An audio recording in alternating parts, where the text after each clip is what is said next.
Hi, this is Linda Damiano. Every chance I get, I watch Tom and Tony's Cavalcade of Sports. What about the dog pound in opposing teams? Is it really that intimidating? Tom found out recently at a benefit basketball game when he talked to a couple of Bengals players in the locker room. Let's go find out. There's a guy back there. He has no clothes on.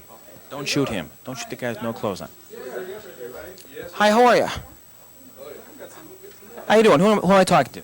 This is James Brooks. James Brooks, big star. You're here in Columbus for this charity game.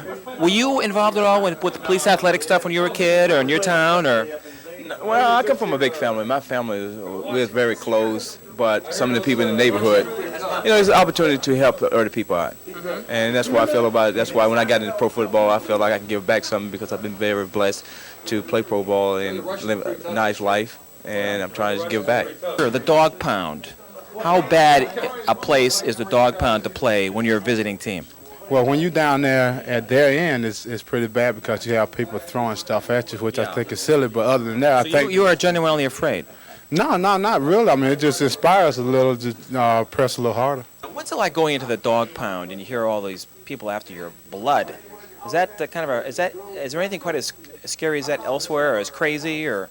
Well, no, I would have to say it's a very, very big and intimidating. It is. I think the other teams that come in, they kind of get a little bit shaky, and the fans really kind of get you scared. And then when the Cleveland players come out on the field, that kind of makes it a little bit frightening. But for some reason, Cincinnati, when they come in there, we don't get intimidated anymore. Yes, Tony. Favorite city to go to when you're on the road, and why? That's a good question. Favorite city? L.A. because the scenery and the weather and the women. Not a bad list there, folks. Thank you very much. Tony, back to you. What about the cheerleaders? Who's your favorite cheerleader and why? I don't know them really. Cheerleaders, that reminds me of this dream I had the other night about the Cavaliers dancers. I can't remember exactly what happened, but... Okay, let me see here. Wednesday night. Oh, I'm sorry, Wednesday. I promised my aunt I was going to mulch her strawberries. I'm really sorry. Well, what about Thursday, Tony? Thursday, let me see. Thursday's Doogie Howser night. I really can't. What about Saturday, Tony? Saturday might be good. Let me see. Saturday, I've got to go down and get my license renewed at the Bureau of Motor Vehicles. Oh. It just seems so foggy. The dream, it didn't last. No, that couldn't have happened. I know that. Okay, anyway, Mark Price, what do you think? Did he get a raw deal that day? Oh, Mark Price, I feel that as far as confidence and a guy on the court that, like, with heart, he's a serious player. Because when he comes down the court, I don't care who's guarding him. It could be Michael Jordan, it could be Magic. He's going to get his. And he's just an all-around ball player. All right. And his contract, as far as his money, he deserves every penny. Because without Mark Price on the Cavs, there would be no Cavs. And there you have it. I like your shirt, by the way. That's great. Thank you. Hey, let's get back to Tom right now. And thank you very much, Tony. Now, everyone knows the voice of the Cavaliers, but here is the face behind the voice, Joe Tate. Joe, how are you? I'm fine. The whole Mark Price thing, people are still talking about it. He's being ejected from the game a couple weeks ago. You sort of got into it as well. You sort of held back a little bit on that. Yes, they didn't throw me out of the game. Other than that, I thought that it was a performance befitting the caliber of the officiating that night, which was obviously less than the best. Yeah, now, that's not always the case, is it? Or Well, as far as this particular official is concerned, I would say he was just about, on his normal. Oh, really? Oh, sure. Oh, okay. I wasn't aware of that. Because the ironic thing about all this is that just a couple nights ago, Charles Barkley got into a major fight with Bill Laimbeer of the Pistons. They're both suspended for one game, and of course, Mark Price was thrown off for half a game for basically saying what? What did he have to say to the official? Any idea? I believe the word that he used was bull. Bull. Bull. Just plain old B-U-L-L? Bull, yes.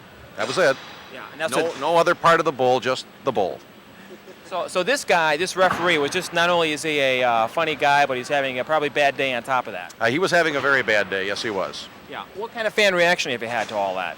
I think disbelief. Danny Ferry even called from Rome to find out what in the world Mark Price said to be thrown out of the ballgame, because Price is known to be, a very, I don't want to say cherubic, that might be a little too far, but certainly a real straight arrow.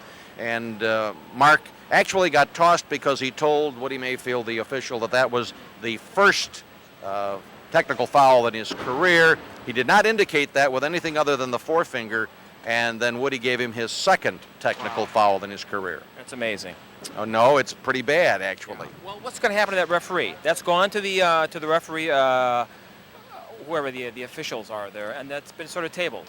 Well, Rod Thorne, I understand, talked to the official and gave him a cookie, and hopefully we'll never see him again. But I got a hunch we'll probably see him again, and he has yet to show us that he really knows what this league is all about. But hey, he's a nice man, I am sure.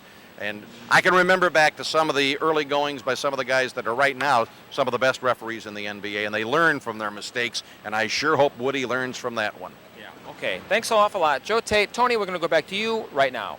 How you doing, sir? The Cavaliers, are they going to go all the way or what? Oh, I don't know. I'm a Detroit fan myself. But Oh, a Detroit fan. yeah, I'm from Defiance, Ohio. Yeah, but Bill Lambier, the guy, let's face it, he's well, what is he? Well, I think Bill played a real good ball game today, and He threw a good punch the other day, didn't he? yeah, You like that, don't you? yeah, I do. What did you like about it? Oh, I don't know. Just makes things a little bit more exciting in the ball game and I heard that. he's going to fight Buster Douglas in the fall. You hear about that? No, I'm only kidding. Thanks a lot. okay. Tom, let's get back to you right now. What did Mark Price really say to the referee? Oh, I don't know about that. I don't know. He doesn't know about that. I haven't He heard. got thrown out of the game. Wasn't here. I was on vacation. But Mark Price happens to be one of the best point guards in the game today. Why? Because he's short. Yes, he is short. He's got a perfect shot, and he knows how to manipulate the game. He's not that short.